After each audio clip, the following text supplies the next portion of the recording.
Hi everyone, welcome to our webinar, Connecting Sustainability to Profit, How Freight Decarbonization Drives ROI. We'll start the webinar right after this video.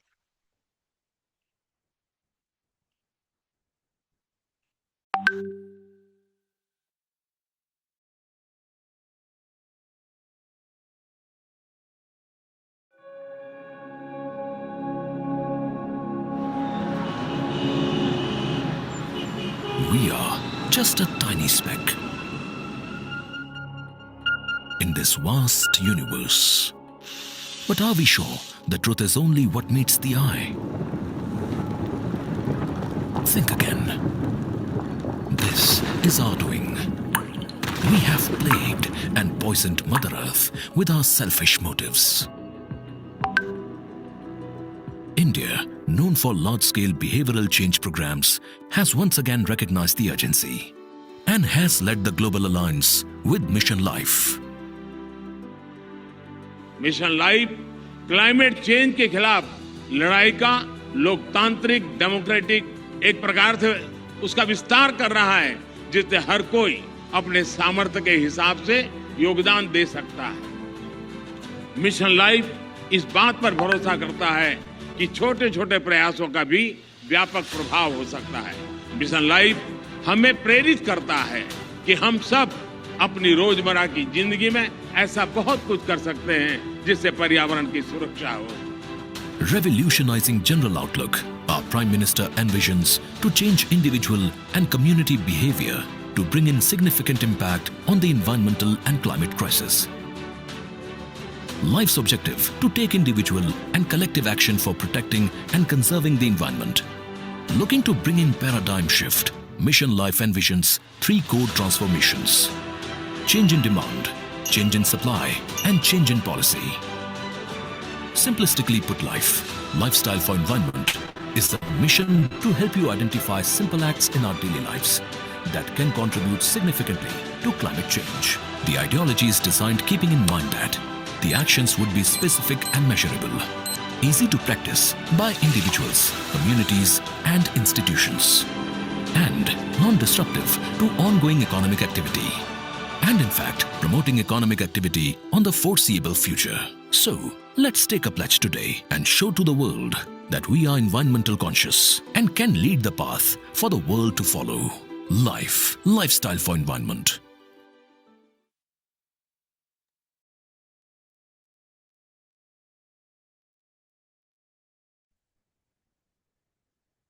Anjali, shall I pick it up? Yeah, Siddharth. Okay, thanks a lot everyone for choosing to join in this webinar today. I think we've done a series of webinars across sustainability, supply chain decarbonization, and practical decarbonization. And the idea here for us is to expand this and to prove a case that sustainability and decarbonization can be cost effective, right? We've been working with Smart Freight Center continuously on this regards, as for people who've been on our previous sessions. And an extension of that is we thought, why don't we do a session with SFC again on the likes of not only the emissions angle of it, but also on the cost savings angle of it, so that there's a business case to it, right? In lieu of that, we have Deepali Thakur from Smart Page Center who's joined us.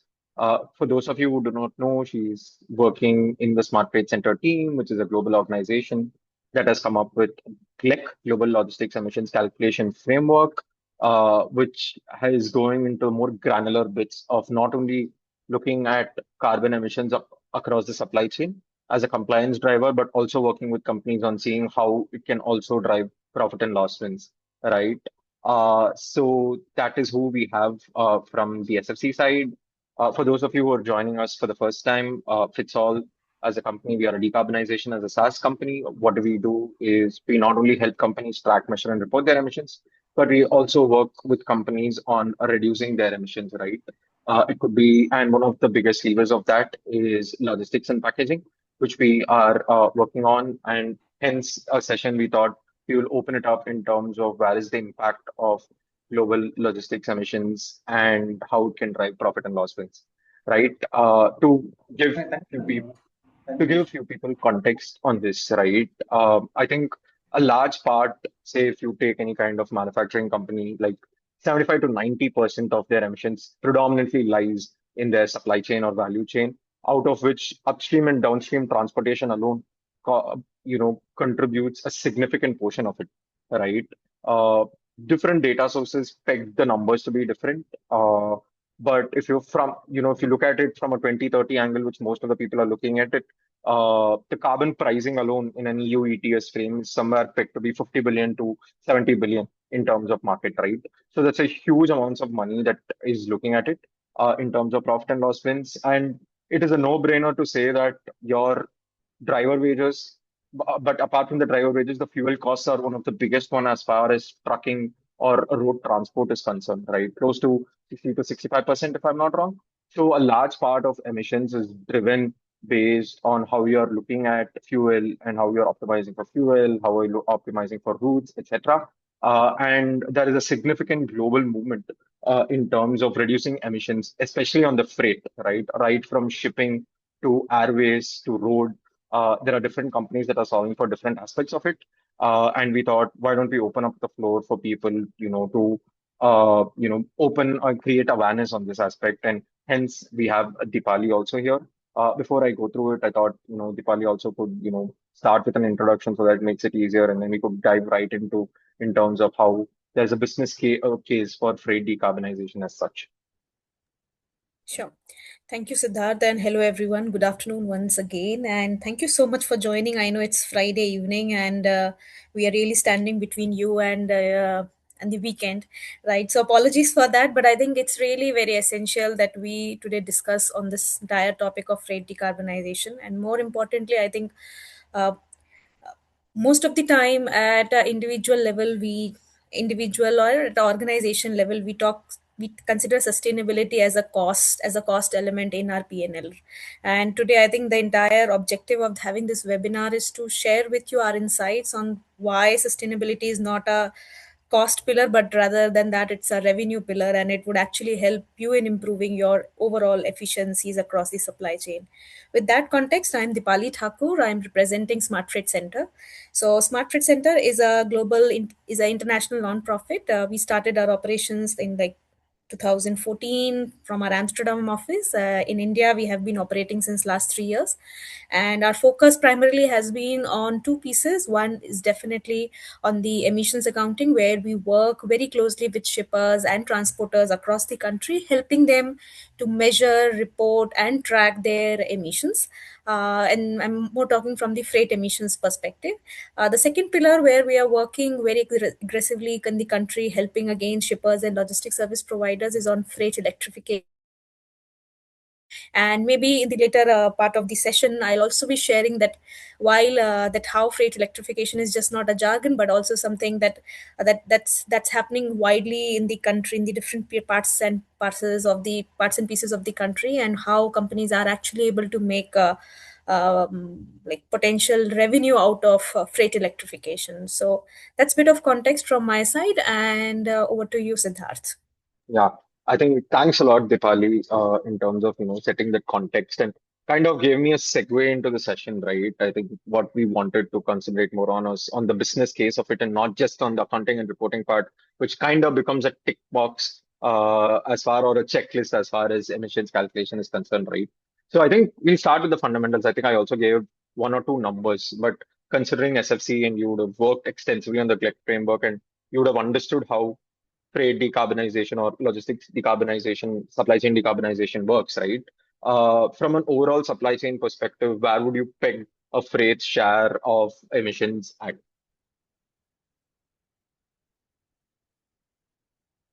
Diwali, I think you're speaking on mute. So I think what I will do, Siddharth, if it sounds good to you, because I have those numbers in my slides. So maybe I Yes. can start presenting my slides. Maybe I'll run our audience through why are we talking about transport decarbonization? What is the share of the transport decarbonization in the overall GHG or the GHG emissions, right? So and so forth. What are the different what are the key levers via which this emissions can be reduced? And then maybe we'll move to the business case, as you mentioned. Yes. So I'll just start sharing my screen. Please let me know if it's visible, and Yeah, it's yeah, visible. are we good? Yes, we are. Great. So first, let me show you some important numbers. 4.4 billion. This is basically the billion ton of CO2 emissions that just comes from the transport and the logistics sector. And this is as per the report from IEA. If no action is taken, then this number will basically double by 2050. Now, if I talk from where are these emissions coming from? So in 2019, basically out of this 4.4 billion tons of CO2 emission, 62% was coming from road sector, followed by sea contributing to 28%, followed by air, rail, and inland waterways contributing remaining 10 to 10.5%.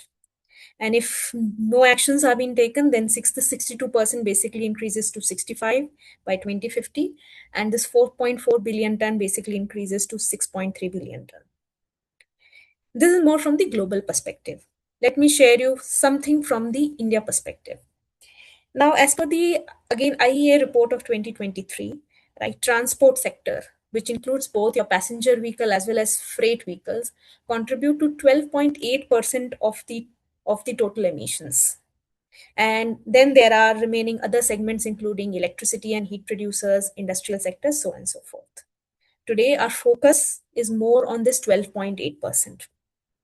Further, if I break this down in the Indian context, right, out of this 12.8% that I was sharing with you some time back, in 2019-2020, this was the analysis done by one of our partners, Terry, right? The total emissions that was coming from MHGVs and LGVs, which are basically your MHDT's trucks, was around 35%. And this will subsequently increase to 40%. Four-wheelers, buses, this include both your trucks as well as passenger vehicle. The point that I'm really trying to make here is that 40 to 45%, at least 40% minimum emissions are coming from the transport sector, are coming just from the MHDV's trucks, which basically means that how is this freight related? And this is for the bifurcation of freight related GHG emissions. So in my previous slide, I talk about more from passenger as well as freight. But if I further break it down into freight, right, trucks, which are today or maybe in 2020 was contributing to something close to 150 million ton of CO2. This subsequently will increase to 550 million ton of CO2, majorly coming again from the trucking sector. So why I say that? Because this is how our modal split looks like as of today. And I'm sure most of you would have seen these numbers a couple number of times, where road sector as of today contributes to 70% of the freight movement that is happening. And in that too, medium and heavy duty trucks contribute to nearly 95% of the total freight movement. But if I talk from the stock perspective, this 96% of the freight movement, that is 95% of the freight movement that is happening, is only via these 3% of the truck stocks which exist. And this 3% of the stock contributes to 53% of particulate matter, which is more related to your air pollution, and so on and so forth, the GHG emission, which comes around to be 34%. The clear point that I'm really trying to bring here is that 3% of the trucks are contributing to 1/3 of the total transportation related CO2 emission. This is not what I am saying. This is basically what Niti Aayog report of 2023 says.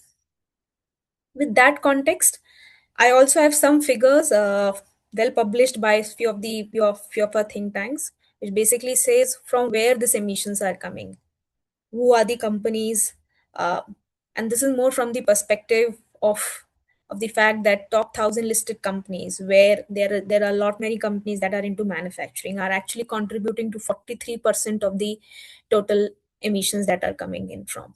And again, out of this, the emissions in million ton from the transport or from the road sector is something close to 64 million ton of CO2e. With that context and with that baseline, right, that transport emissions are really significant. And I think us as a transport and logistics service providers, this is the area where we can shape the future of logistics. And how it can be done? It can be done A, through innovation in technology, B, it can help through these different sustainability practices, and third, which is policy change. All of them aimed at reducing environmental impact. So, what does it mean to have innovation in technology? It basically means, so these are a few of the key trends that most of us are seeing. Electrification, where we have electric trucks, vans, which are basically replacing the fossil fuel based vehicles. There are a lot of initiatives that are taken both at a policy level as well as at the individual organization level on having a sustainable and renewable based energy sources. Most of the companies do have their RE targets, which means that they plan to basically become net zero for their scope 2 emissions, at least the emissions that are coming from electricity or from the use of electricity, to zero in very near term. We are also seeing a lot of automation and AI, and that's where our colleagues from Fitsol basically comes into picture, where we have multiple routing mechanisms, multiple, you can say, the software layers that can help you to optimize your routes, can help you to reduce the fuel consumption, at the same time help you to navigate through the traffic congestion. Then there are sustainability practices which many of you, I'm quite sure, would be taking in your respective organization, which is more to do with waste management, more to do with green packaging, how your material can be reused or recyclable ability of the product. And lastly, the collaborative logistics. I'm sure in the, at least in the warehousing space, we have seen a lot of multi-client facilities coming into picture, which basically talks about sharing of resources within the different parties, so on and so forth. I think in logistics sector this has been existing, or transportation sector this has been existing since some time, where the entire concept of part truckloads or milk run comes into picture. And that's where what we are talking about is the collaborative logistics. Today when I talk about business case, I'll focus more on electrification. Why am I talking about electrification and how does it adds a value from the business case perspective? Let me explain you in a minute or so. But before that, let me share with you what is the current electric truck landscape. So in India as of today, and I'm more talking about the MHDT trucks, the reason for it being that, as I was sharing previously, 3% of the trucks are contributing to 35 or nearly 34% of the total emissions. And these I'm talking about MHDT trucks. So as of today, there are almost 1,500 e-trucks which are already been deployed, which is really a very small number, but still encouraging to see that electric trucks do exist in the country and they are getting deployed. The major sectors where the trucks are getting deployed or where pilots are happening are in cement and logistics sectors. The focus segments are 18.5 tonner and 55 tonner.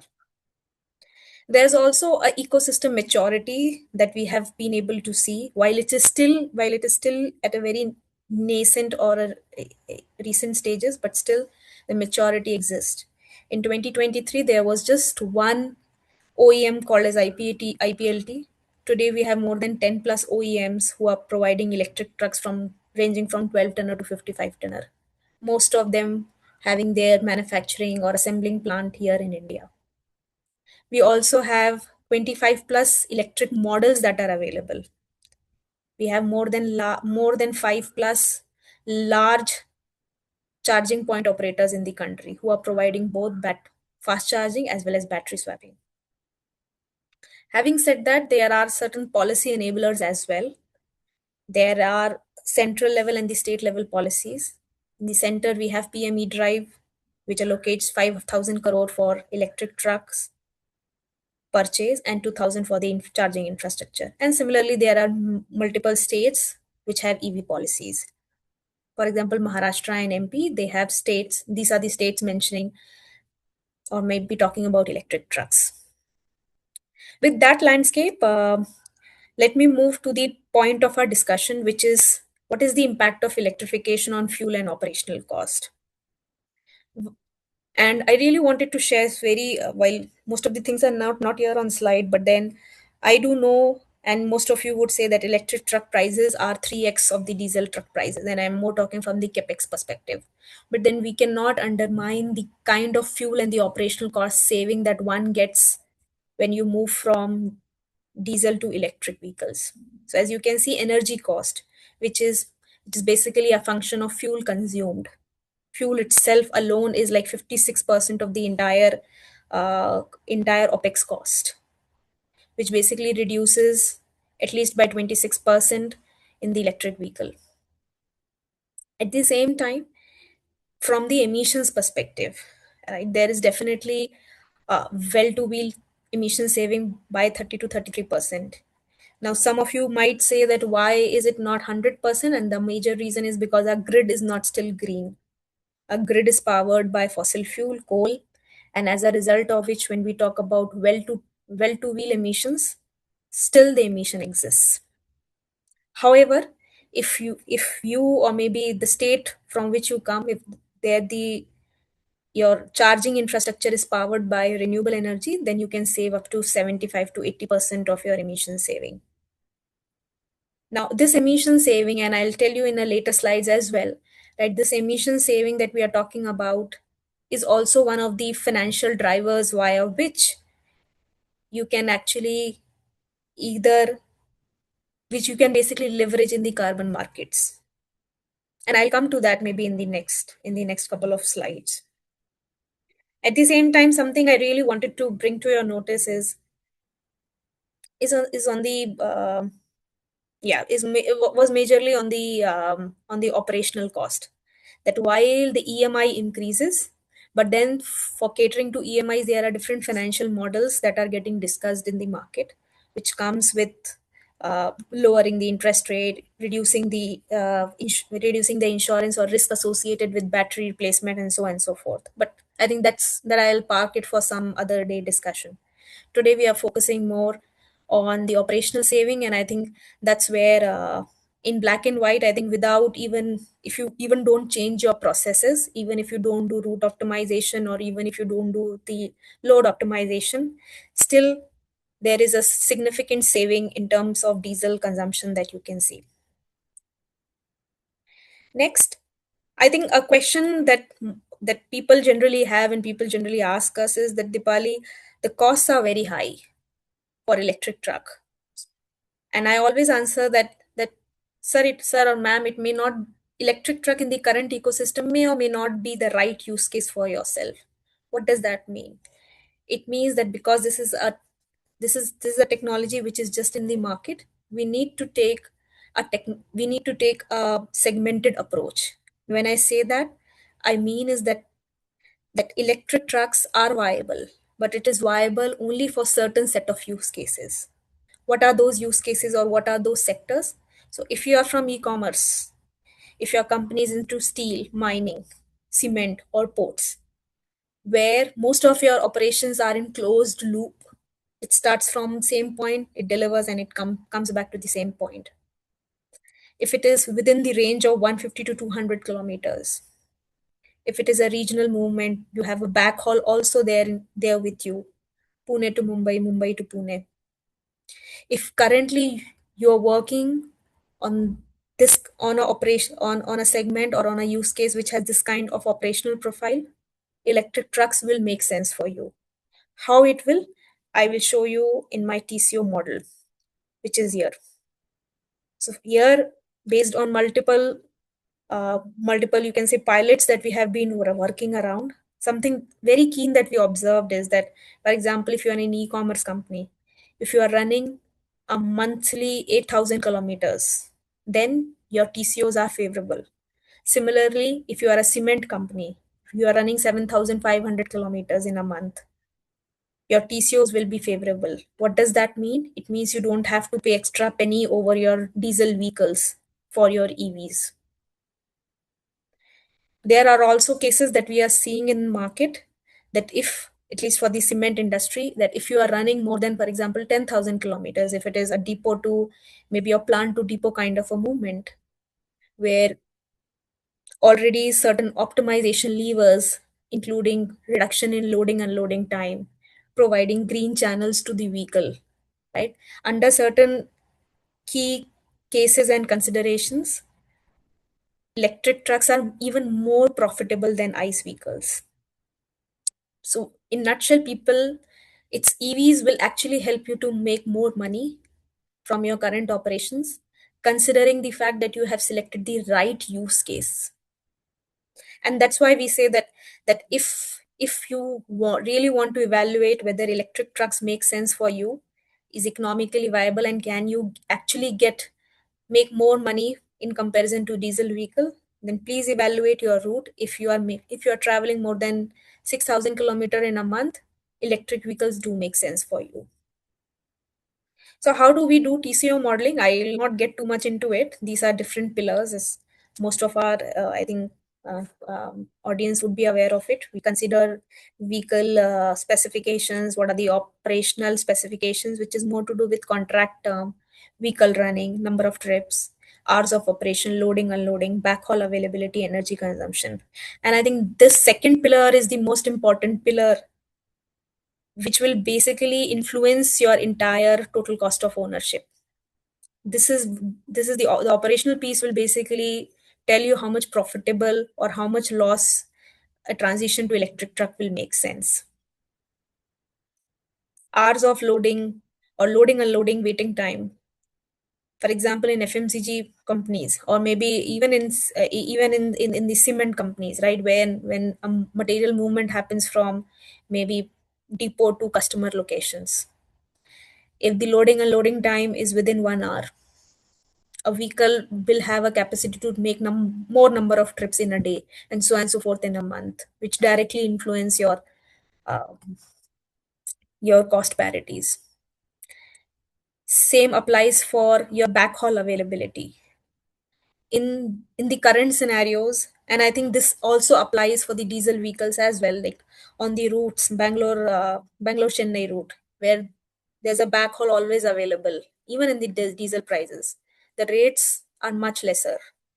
And I think that's the kind of optimization that most of the, I think, think tanks of the world like SFC are trying to bring into picture, where we very closely work with shippers to aggregate the demand. So if you are an X moving your material maybe from Bangalore to Vijayawada, we'll try to find a shipper or LSP who is moving material from Vijayawada to Bangalore or Vijayawada to Chennai, so that one gets a return load. And I think that's the optimization which basically comes into picture, and which actually just not, it helps you to reduce the cost, but also it helps you to reduce the emissions as well. And I think that's what, maybe in the next segment, we will have a more focus on. These are few tools. I'm just sharing. These are free of cost tools which are available on IIT Madras website. You can go check if via these tools you can basically assess that how are your cost parities looking like. So I'll just leave it here. Next section, I just wanted to spend few minutes on that, how EV emission performance will basically help you to move more towards a commercialized market, right? So I think the most important thing to generate a carbon credit, or to basically have to generate a carbon credit, includes a baseline assessment, which includes, and that's where your entire uh, emissions calculation piece comes into picture. Calculated as per, for diesel fleet emissions, we already have India emission factors. Use those emission factors as per ISO 14083 for calculating baseline. For any electric vehicle that you are deploying, irrespective of whether it is a heavy duty vehicle or maybe LC, or maybe a four-wheeler or maybe a three-wheeler, right? Capture the real-time energy consumption data, get it verified through a third-party auditor, find the difference between what is the emission reduction that has came into picture with baseline and the actual EV emissions. These basically, these emissions can be then, for the credits, you can register these, you can report the emissions on the Vera VCS gold standards and other CCTS schemes that are available. And then you can either use these credits by selling it in the voluntary market, or you can retire it against your corporate net zero targets. Now, what are those instruments that are available in the market? Definitely the sustainability linked bonds, right? Where there are basically coupons that are tied with the fleet emission KPI. So you take a KPI for your fleet level emissions. If you hit that emission, if you hit basically those target, you get a specific interest rate. If you are not, then there are the interest rates basically increases. Similarly, we have green bonds, which is more focused on the EV fleet purchase. Then there are voluntary carbon markets, and I remember Siddharth in the beginning itself talked about the prices of the carbon in the voluntary market, how the prices of carbon credits have basically increased over the period of time.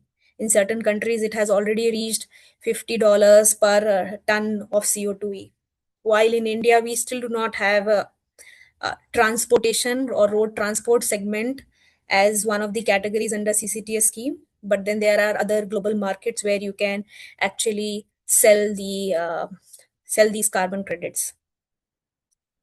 With that, I think I'll stop myself here with the last message that that see reporting and reporting is basically just the first step of of your logistics sustainable logistics journey.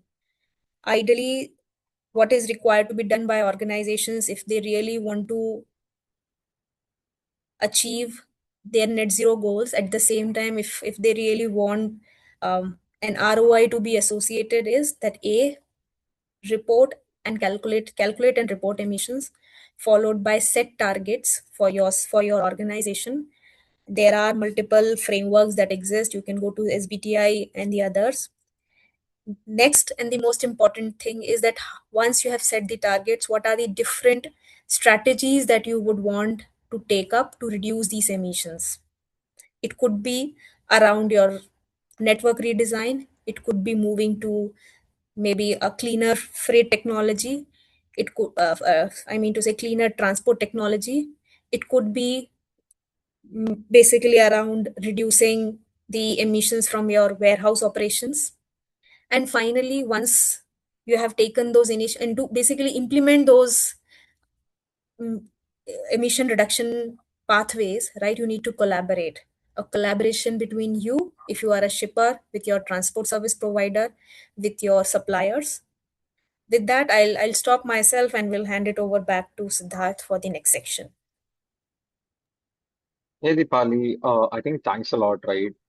Really set context, and I think one of the key takeaways, even for someone like me, was the aspect of looking at it as a total cost of ownership as opposed to it as a standalone capex, right? I mean, even if you're looking at it from that perspective, at a as a long-term solution, I think electric fleets are the way to go, not only on the emissions part of it, but primarily to drive the cost reductions part, right? Because at the end of the day, what businesses want is not only on a sustainable front, but also a business case for it, so that you can kind of implement it, especially for P&L heads there, right? So one final question from my end, I think I'll probably also open up for the larger audience, right? We talked about total cost of operation. We talked about emission reduction, network design, and those aspects of it, right? Voluntary markets, carbon credits is one part of it. But I think you also touched upon certain things which are very crucial, which is financing from different international organizations for going electric, right? Can you touch upon a sentence or two in terms of how that is done? What are the kind of organizations that are doing it? Will be a bit helpful. Sure. So from financing perspective, I think they okay. So while there are already private banks that are basically helping most of the larger. Okay, so there are multiple things when the financing piece comes into picture, and the most important is the bankable demand. What does that mean? Is that, for example, on a specific corridor, if you are a transporter who has a individual transporter, right, maybe just having 2 to 3 vehicles, and your credit scores are lower, right, definitely, like the interest rates would be very high. And that's where the concept of risk sharing facilities comes into picture, and at the same time the entire concept of trucking as a service also comes into picture. So there are certain organizations in market, for example Billiony, Transvolt, Switch Labs, so on and so forth, who are basically providing trucking as a service. Now what does that mean? They might be buying based on your demand projection, they'll take trucks on their books. Now because they have a better credibility score, because maybe they are not talking just about one truck, rather than that they are talking about hundreds of trucks based on the demand aggregated, the interest rates, the loan term is much much better than what it would be for you at an individual level. So that's, Absolutely. yeah. Yeah, yeah. Just that now that you also talked about, competitive advantage or interest rates becoming better also, right? From a perspective of, going out there and getting mandates from companies which needs logistic services, right? From a procurement and partnerships perspective, if you can just touch upon how how using click or carbon emissions is kind of turning into a strategic lever, line or two, that would also, I thought, would be very helpful then, because there is also a business case which is much more stronger than just not only on the cost aspect but also on getting mandates or an RFQ aspect. Yeah, I think to answer that question, I really need to raise a very important question, right? So, in the current as is operations, right, where are companies losing money, right? And when I say that, that all of us do know that there are inefficiencies that exist in current freight operations. It could be with respect to empty runs or low load utilization, right? So from the empty run perspective, I think everybody knows, yeah, that 20 to 30% of the estimated road freight, the empty runs are basically it goes up to 20 to 30% of the total freight volume movement. So we really need to, when we talk about any new technology, right, or I think even when we measure, when we track these emissions, we get those hotspots. We get to know that okay, these are XYZ hotspot. Why emissions are higher here? It could be because my trucks are running empty. It could also be because I have not taken the right route. It's a non-optimized route. Maybe the congestion is very high on this specific corridor. Maybe my dispatch time is not correct. It's a peak time when traffic comes into picture. It could also be because, for example, I do not have the most efficient vehicles. So I am my carrier is basically running BS4 vehicle as of now, right? It could also be because of the fact that maybe I do not have a good contract structure with my transporter, which means that I do not have a right SLAs into picture. And that's the place, honestly, I believe, Siddharth, where tracking emissions really help you, because tracking emissions helps you identify those hotspots. And even, for example, if you take a right measure, we always ask our shippers and LSP companies, right, that you are measuring emissions just not for the one time, right? Maybe on 6 monthly basis, you again need to review it. That the basically the action that I took, what is the impact of the same on my emissions? Has it really reduced it? And so on and so forth. Honestly, you will also be able to track that as a byproduct, and I'm sorry to say that, but as a byproduct of emissions tracking, you get a better optimized network. And that's where you get your operations, which was losing money, will start making money. So traceability, visibility, I think these are just not the jargons. These are the key, you can see the key messages or the key action points that comes into picture with measuring your freight emissions. And the add-on advantage is any day that you can get the credits, your company will get basically, you are not facing any regulatory pressures. As of today, BRSR talks about scope 1, scope 2 to be mandatory. You never know, right, when how soon scope 3 becomes mandatory. So you as an organization, you are well prepared for any regulatory changes. If you are exporting, there is a CBAM. Now there are penalties, right? That if you are exporting to Europe and you are not reporting your emissions, so so taking actions today will just prepare yourself for, just not from just not from the regulatory perspective, but also from the perspective that your operations is getting optimized. So yeah. Thanks a lot, Deepali. I think we are also nearing the time. I have lots of questions, but let me not hog up that part. I'll just open the floor. If any of the audiences have a question, they are free to ask. If not, I think I'll probably pass on the baton to Anjali for closing remarks, if any, from your end. Anyone? Any questions?